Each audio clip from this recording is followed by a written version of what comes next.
징용 배상 판결 때문입니다. 일본이 한국 대법원 판결에 따른 배상을 거부하자 한국 국민들은 일본 제품에 대해 무기한 보이콧에 들어갔습니다. 당장 피해를 보고 있는 제품은 바로 맥주입니다. 수입 맥주 1위를 기록하고 있던 아사히의 판매량은 판매량 감소로 2위로 물러났습니다. 이제 곧 3위로 떨어질 예정입니다. 이마트 자료에 따르면 7월 1일부터 25일까지 일본 맥주 전체의 매출이 48.1%나 하락했다고 합니다. 다음으로 화장품입니다. 작년 동기와 대비해서 일본 브랜드인 SK2, 시세이도, 슈에무라의 백화점 매출이 약 20%씩 하락했다고 합니다. 일본의 SPA 브랜드 유니클로의 한국 매출은 26% 하락했습니다. 한국 소비자의 힘이 유통업체를 거쳐 일본 회사에 직격탄을 날리고 있는 것입니다. 한국 회사들도 이에 동참하고 있습니다. 롯데마트, 이마트, 홈플러스 등 주요 대형 마트들은 이미 네켄 만원 행사에서 일본 맥주를 제외했으며 일본 맥주에 대해 추가 발주를 하지 않기로 결정했습니다. 편의점 역시 마찬가지입니다. 주요 편의점에서는 수입 맥주 네켄 만원 행사에서 일본 맥주를 빼기로 결정했습니다. 한 리조트에서는 일본 여행을 취소한 여행객을 대상으로 특가 상품을 내놓았습니다.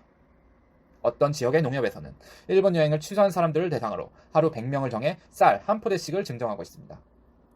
택배 노조는 유니클로를 비롯한 일본 제품들의 배송을 거부하겠다고 나섰습니다. 외신들은 놀라움을 보이고 있습니다. 이 정도 보이콧은 한국이나 되어야 가능하다는 분석입니다. 미국 최고의 경제지로 꼽히는 월스트리트 저널은 7월 18일 기사를 통해 한국인들이 일본산 제품이라면 모조리 불매를 하고 있다. 일본의 의류, 전자기기, 관광을 직격으로 겨냥하고 있다. 일본의 외국인 관광객 중 한국인이 차지하는 비중은 25%로 중국 다음으로 크다. 피해가 매우 심각할 것이다. 다른 나라에서는 이 정도 수준의 보이콧이 불가능할 것이다. 라는 기사를 냈습니다. 월스트리트 저널은 한국을 직접 취재하기도 했습니다. 유통업체 자체적으로 일본산 제품의 판매를 중단하는 상황을 취재했으며 마트 직원의 인터뷰를 통해 이윤을 챙기는 것보다 상황을 바로잡는 것이 중요하다라는 한국민들의 인식을 담아내기도 했습니다. 한국인들의 보이콧 열기도 놀랍지만 이 보이콧으로 인해 피해를 입을 수 있는 유통업체 역시 자발적으로 참여하는 것이 놀랍다는 내용입니다. 일본이 보이콧에 의해 지금 당장 걱정하고 있는 것은 올림픽입니다. 2020년에는 당장 도쿄올림픽이 있습니다. 일본 정부는 도쿄올림픽을 통해 4천만 명의 외국인 유치를 목표로 하고 있습니다. 하지만 지난해 외국 전체 외국인 방문자 3천만 명 중 약 25%인 750만 명이 한국인이었습니다. 한국인의 방문 없이 일본이 4천만 명의 외국인을 유치하는 것은 불가능합니다. 일본 정치인들이 아무리 보이콧을 비웃어도 최근 한일 대립에 맞물려 방사능 문제가 더욱 부각되면서 방사능 오염은 알려진 것보다 훨씬 더 심각한 것으로 밝혀졌습니다. 게다가 지난달 초 그린피스의 원자력 전문가인 휴원 버니는 일본이 원전 오염수 100만 톤을 태평양에 방류할 계획을 가지고 있으며 방류 시 1년 안에 우리나라 동해로 유입될 것이라는 분석을 내놓으면서 후쿠시마 오염수는 방사능 문제의 가장 큰 화두로 떠올랐습니다. 100톤가량의 오염수를 태평양으로 방류한 전적이 있는 일본이기 때문에 남아있는 100만 톤의 방류 가능성 또한 충분히 존재할 것으로 보입니다.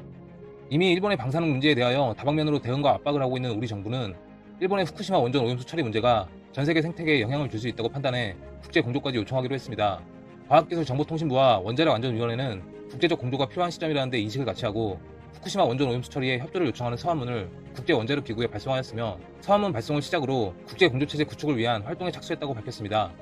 서한문의 내용은 후쿠시마 원전 오염수의 해양 방류 가능성과 그에 따른 잠재적인 환경 영향에 대한 심각한 우려를 담고 있는 것으로 알려졌습니다. 또한 국제원자력기구가 이에 당사국들과 공조해 보다 적극적인 역할을 수행해줄 것을 요청했다고 밝혔습니다.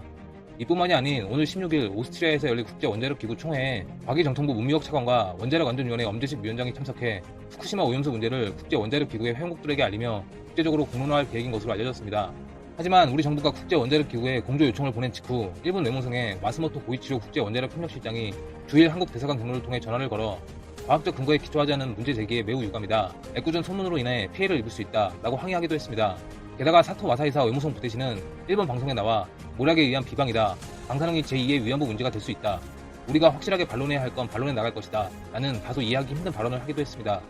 하지만 일본이 그저 부정하고 눈 가리고 아웅식으로 넘어갈 수 있을 만큼 방사능은 간단한 문제가 아닙니다.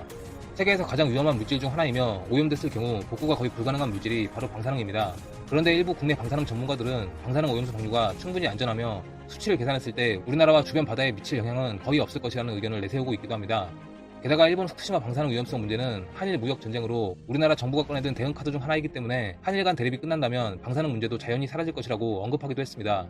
하지만 그렇게 생각하고 계시는 분들이 과연 후쿠시마산 쌀로 지은 밥을 맛있게 먹을 수 있을지 궁금하기만 합니다. 후쿠시마 방사능 문제가 우리 정부의 대응책의 일환일지라도 일본의 방사능 오염 실태는 진작부터 불거졌어야 하는 문제라는 건 틀림없습니다. 만약 정말로 수치상으로 안전하다고 해도 실제 방류 시 100% 영향이 없다고는 그 누구도 장담하지 못할 것이기 때문입니다. 목적을 떠나서 우리 정부가 이제라도 이렇게 강력한 대응을 할 수 있다는 것이 다행이라고 느껴집니다. 일본이 인접 국가 국민의 안전을 위협하는 다국적 사안을 상의 한 번 없이 계획한다는 것 자체가 참으로 무책임하고 무도하다는 생각이 들 수밖에 없습니다. 게다가 이번 후쿠시마 오염수 문제에 대해서 말씀을 드리면 원래 일본은 안 오고 있었거든요, 많이. 그래서 원래 한 39% 정도 감소가 된다 치면은 우리나라 경제에 미치는 영향이 약 1조 8,745억 원의 생산가치 하락과 7,687억 원의 부가가치 하락, 그 다음에 고용은 18,176명이 자리를 잃게 됩니다. 우리도 타격을 본다는 얘기죠. 이게 좀 안타까운 부분입니다. 하지만 일본은 상대적으로 우리가 어떤 가정을 했더니 보니까 한국이 사드 피해를 봤을 때 중국 관광객이 한 71% 정도가 줄었다고 합니다. 그런데 우리가 일본 불매 운동 자체는 거기는 이제 정부 차원에서 강하게 밀어붙었지만 우리는 자발적이지만 이게 확산이 되면서 그 감소폭을 81.2% 기준으로 해서 잡았거든요. 그러니까 일반 경제는 약 10조 2,290원의 생산 감소, 그 다음에 5조 2,706억 원의 부가가치 감소, 일자리는 9만 5,785명이 고용 감소가 초래할 것으로 전망되고 있습니다. 상당히 많은 피해죠. 위 결과에 보이듯이 여행 감소로 인한 경제적 피해 규모는 일본이 확연히 큰 걸로 분석이 됩니다. 생산 감소는 일본이 한국의 4.7배, 부가가치 감소는 일본이 한국의 5.9배, 고용 감소는 일본이 한국의 5.3배. 엄청나게 일본한테 타격을 주는 거죠. 가뜩이나 세계 재정 지출이 많은 부채국가 아닙니까? 거기다가 또 10조 원에 대한 부채를 던져줄 수 있다는 것은 일본한테는 상당한 많은 리스크죠. 자, 2020년 경제 성장률에도 영향을 상당히 미칠 거로 예상이 됩니다. 생산 및 고용 감소는 양국 내년에 경제 성장률에 대해서 영향을 상당히 미칠 건데요.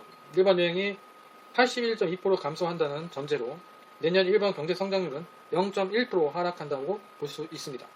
반면 한국은 일본이 한국 여행 오는 거에 대해서 39%로 감소한다는 전제로 봤을 때는 0.05% 정도 하락한다고 볼 수 있습니다. 우리가 일본을 감정적으로 자극한 건 아니잖아요. 그래서 일본 여행객들이 우리처럼 막 극노하고 한국 안 가겠다 이런 건 아니기 때문에 39%도 적은 것 같습니다. 특히 평균적으로 양국의 경제 성장 속도를 감안했을 때는 2020년 경제 성장률 하락분에 대해서 체감적 경제 성장률 감속 효과는 일본에 무려 9배가 달할 것으로 보고 있습니다. 9배의 영향력이 있을 것 같습니다. 일본에.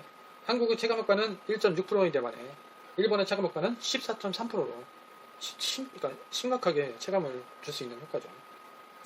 피해 있는 것은 한국도 말씀하신 것처럼 마찬가지입니다. 한국도 피해를 입을 수밖에 없는 상황이고, 그렇게 됐을 때는 일본이 더 크지만 우리도 국민들을 보고만 있을 수는 없잖아요. 왜냐하면 이제 한국에 진출해서 일본 기업에 근무하는 사람들은 대부분 다 한국 사람들이기 때문에 그분들을 위한 뭔가의 대책이 좀 있어야 되지 않나.